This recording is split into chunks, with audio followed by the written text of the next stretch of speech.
4 knockout games.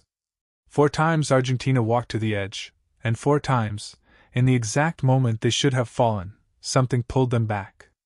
Here's a question worth sitting with. What do you call a team that gets pushed to the brink 4 times in a row and survives every single time? Some people call that greatness. Other people call it something else entirely. And by the end of this tournament, a big chunk of the football world had picked the second option. Think about that for a second. This isn't one bad call in one match that gets forgotten by the next weekend. This is a full tournament's worth of close decisions, supposedly all bouncing the same direction, against 4 different opponents, in 4 different countries' worth of media coverage. That's what makes this one stick around. Let's set the scene. Round of 32, Cape Verde push Argentina all the way to extra time. Round of 16, Egypt go up 2-0. Quarterfinal, Switzerland go down to 10 men and still drag the champions into extra time. Semifinal, England take the lead. 4 knockout games, for moments where Argentina looked genuinely finished. And 4 times, they didn't finish. Sometimes that's because Lionel Messi is simply the best player alive. But a growing number of people watching aren't pointing at Messi. They're pointing at the referees. That's the real story here. Not, were Argentina lucky? The accusation is that they were helped. And by the time the final whistle blew on this tournament, nobody was talking about Argentina's football anymore. Everyone was talking about their decisions. The VAR reviews. The 50-50 calls that kept landing their way. So let's go through it properly, one incident at a time, and then let's do the harder job, figuring out what's a legitimate complaint, what's just noise, and what's something much darker that hijacked this whole conversation. Because there's a serious version of this story, and there's a version that belongs in the gutter, and you need to know the difference. Everything traces back to one night in Atlanta. Egypt versus Argentina, round of 16. Egypt, huge underdogs, are up 2-0 with 11 minutes left, staring at the biggest result in their history. Then 2 decisions flipped the whole game. First, earlier in the match, Egypt had a goal ruled out. VAR sent the referee to the pitch side monitor for a foul in the build-up, Marwan Aisha pulling and stepping on Lisandro Martinez, a foul that happened a long way from where the goal itself was scored. Off it came. Then in stoppage time, with the score tied at 2-2, Egypt wanted a penalty after Mohamed Salah went down under contact from Alexis Mac Allister inside the box. VAR didn't intervene. Play continued. Seconds later, Argentina broke away and Enzo Fernandez headed in the winner. 3-2, Egypt eliminated. Here's why that combination sent people into a rage, and it wasn't just heartbroken fans. It was the inconsistency. Former England goalkeeper Rob Green, reacting live, pointed out the foul that cancelled Egypt's goal happened almost the entire length of the pitch away from the goal itself, and asked the obvious question, isn't VAR supposed to be for clear and obvious errors near the play, not this? His verdict was blunt. What a let-off for Argentina. The BBC's refereeing expert, Dale Johnson, flagged the contradiction too, arguing you can't wave away contact all night, and then reach back to chalk off a goal for something so minor. Alan Shearer put it in one line that stuck around. Either both are fouls or neither is. Nobody was demanding perfection from VAR. The complaint was that it needed to be consistent, and on that night, it didn't feel consistent at all. Egypt's side of it was raw, and honestly it's hard not to feel for them a little, even if you flinch at some of the language. Head coach Hassam Hassan, in a furious press conference, wouldn't call it bad luck. He said plainly, "We have suffered injustice." And added that in his view, the tournament seemed to be favoring Argentina. He said he'd seen no respect and no fair play, and he refused to watch another game of the World Cup as his own personal protest. Mostafa Eziko, the man whose disallowed goal started all of this, broke down in tears afterward. Even ESPN's own coverage admitted VAR had far too much say in how that match ended. That's not some fringe blog making noise. That's mainstream sports media, in real time, saying the officiating had swallowed the story. Hold on to that phrase, benefit of the doubt, because it becomes the whole theme. And honestly, the pattern started before Egypt. if you were paying close attention. Cape Verde, this tiny island nation with a fraction of Argentina's resources, had already pushed the champions all the way to extra time in the round of 32, a genuine fairy tale run that very nearly went further. Then in the quarterfinal, Switzerland went down to 10 men after a red card in the 72nd minute and still forced extra time against the world champions. 4 knockout rounds in a row where Argentina flirted with going out, then escaped late. Once, that's drama. Twice, that's character. 4 times, with the whistle repeatedly bouncing their way at the tightest moments, and some viewers stop calling it heart and start calling it help.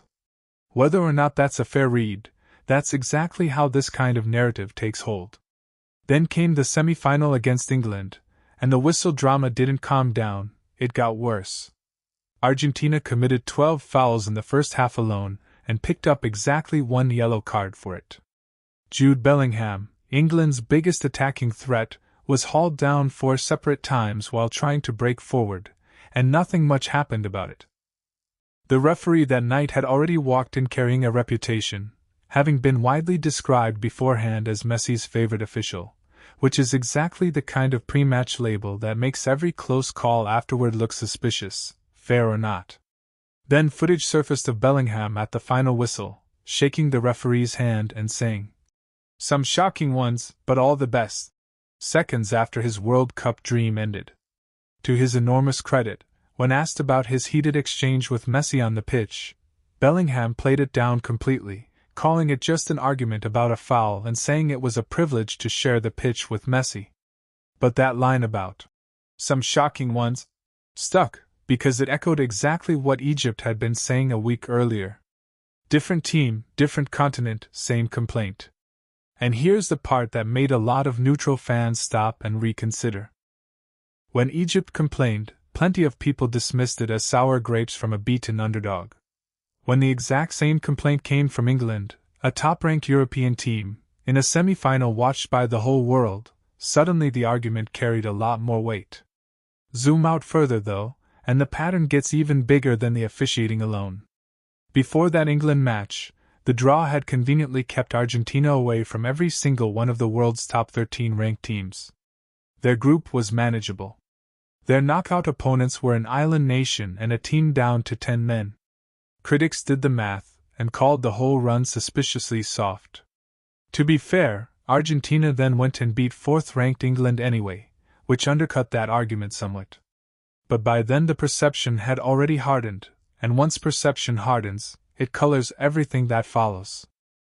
That's when the internet took over, and once the internet takes over a story, the facts stop mattering as much as the jokes do. Messi has been mockingly nicknamed FIFA's princess since 2022, and this year those jokes exploded all over again. AI-generated images of Messi in royal robes, cozying up to FIFA President Gianni Infantino, some of them racking up hundreds of thousands of likes. One post claiming Infantino had personally cleared out all of Messi's competition pulled in over 1 million views on its own.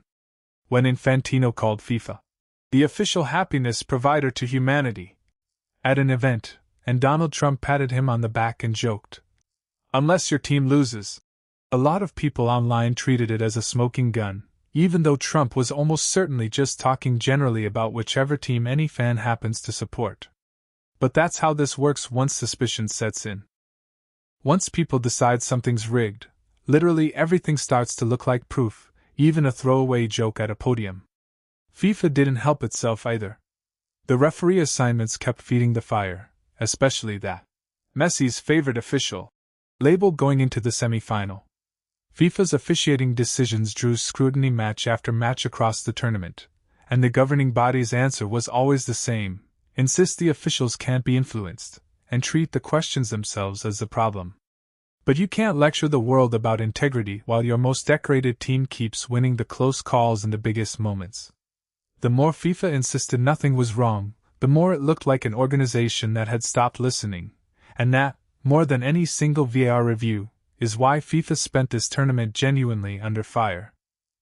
This is where it gets expensive for FIFA, because trust is basically the entire product they're selling. After the Egypt game, a wave of emails went out to reporters, which the Argentine Football Association said came from a possible hack of its systems, claiming, "The robbery will not go unnoticed," and accusing Argentina of winning on corrupt calls. After the final, the AFA reportedly found itself fighting off a fresh round of conspiracy theories about its own championship team.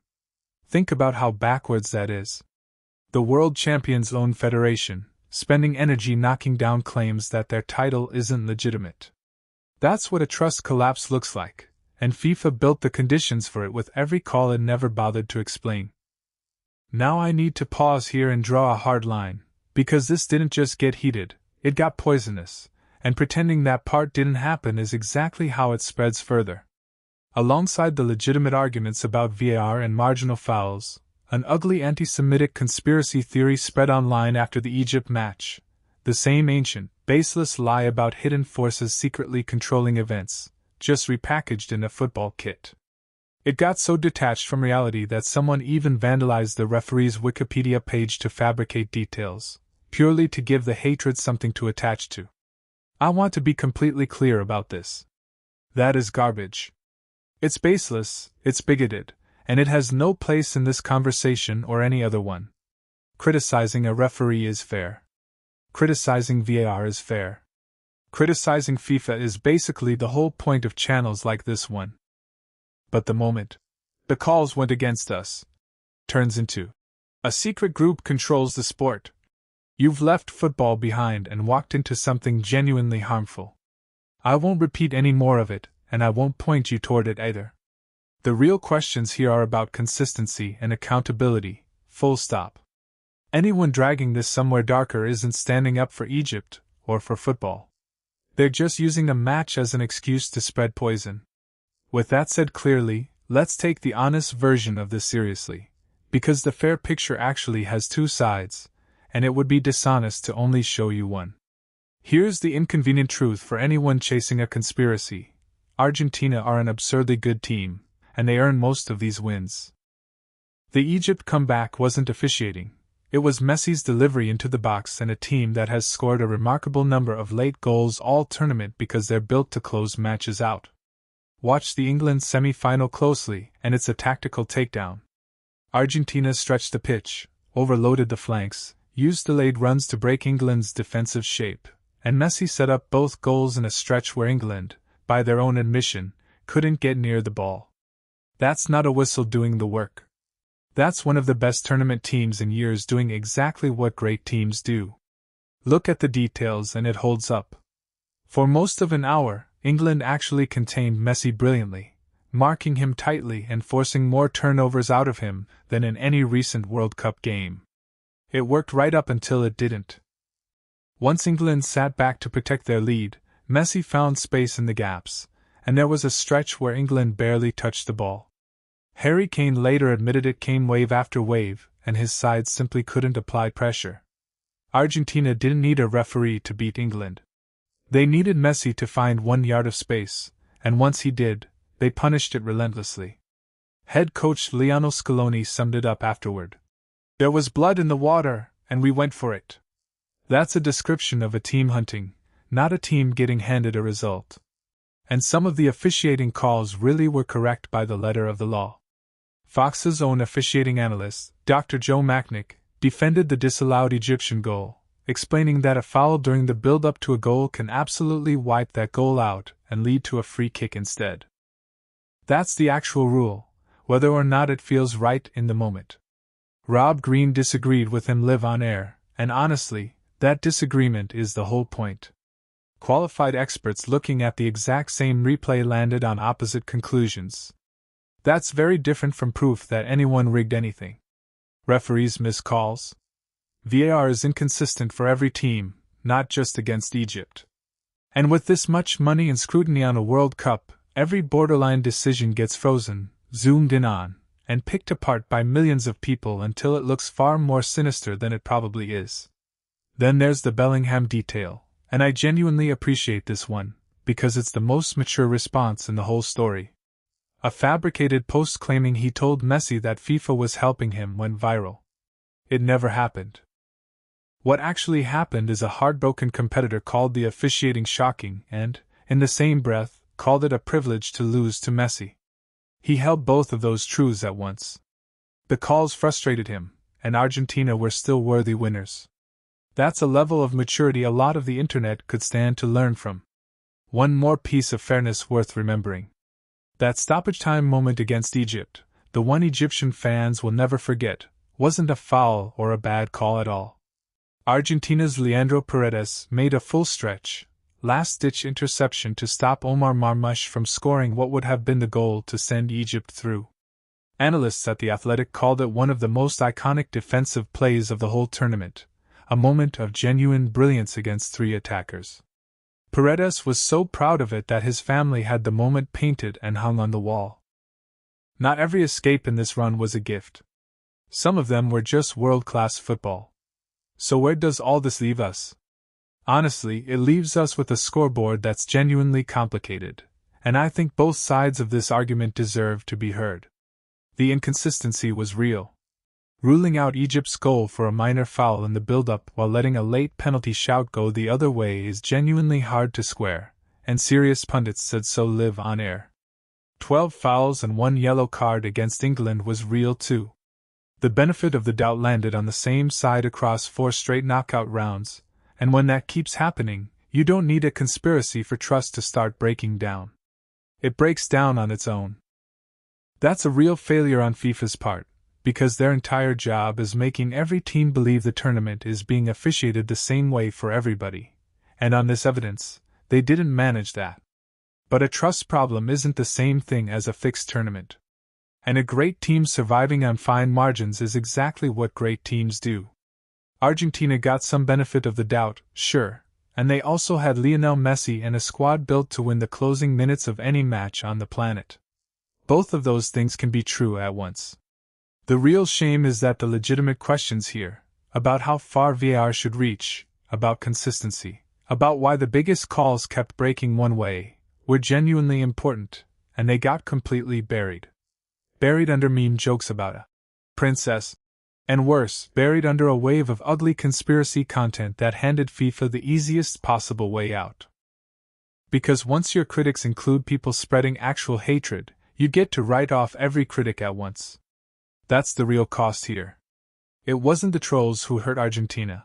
It was FIFA getting rescued from ever having to answer the fair questions, questions that are still sitting there unanswered long after the trophy's been handed out. So here's where I land, and I'll admit I'm genuinely torn. Strip out all the noise and the ugliness, and you're left asking one honest question: were Argentina's decisions genuinely suspect, or was this just a run of fine margins that a brilliant team earned the right to enjoy? Maybe the most honest answer is that it's both, a little unfair and a lot deserved, and maybe football was never going to give us a cleaner verdict than that. Make your case in the comments. I'll be reading the good ones. And if you want the full tournament breakdown, that video's coming next. See you there.